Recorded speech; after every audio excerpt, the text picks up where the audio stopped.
Fotky na tejto výstave vznikli za posledných, neviem, cirka 6-7 rokov na mojich cestách. Väčšina z nich je z Ázie, tu niečo myslím, že z Egypta, a tak hlavne z tej Ázie. Fotky vznikajú pri mojom cestovaní, čo je môj akože celoživotný koníček a spojilo sa to s fotografiou.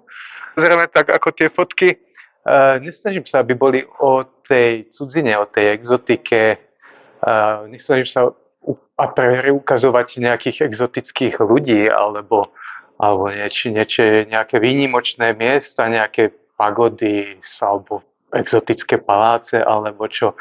Väčšinou sa počas tých ciest vyskytnem skôr na takých úplne obyčajných miestach, ako ja neviem, aké hlučné trhovisko, alebo ja neviem, špinavé železiarstvo, alebo železničná stanica.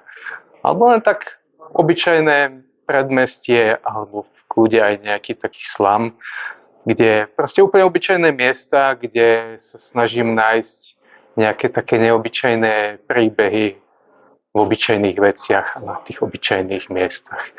Pre mňa je veľmi zaujímavé na tvorbe Jozefa Macáka, že aj napriek tomu, že fotografuje, že vlastne cestuje do exotických lokácií, do úplne takých fantastických miest, tak sa vlastne snaží nájsť v nich niečo zaujímavé v tých úplne každodenných bežných momentoch a vôbec vlastne nevyhľadáva nejakú takú senzáciu tej cudziny, ale sa snaží nájsť niečo krásne práve v tom úplne bežnom živote obyčajných ľudí. Je to taký mix tej street fotografie a dokumentárnej fotografie. Podľa mňa to, čo jeho vlastne odlišuje od takého klasického street fotografa, je vlastne to, že sa snaží tak viac priblížiť k tým ľuďom a snaží sa svoj taký špecifický jazyk fotografický dostať do tých fotografií.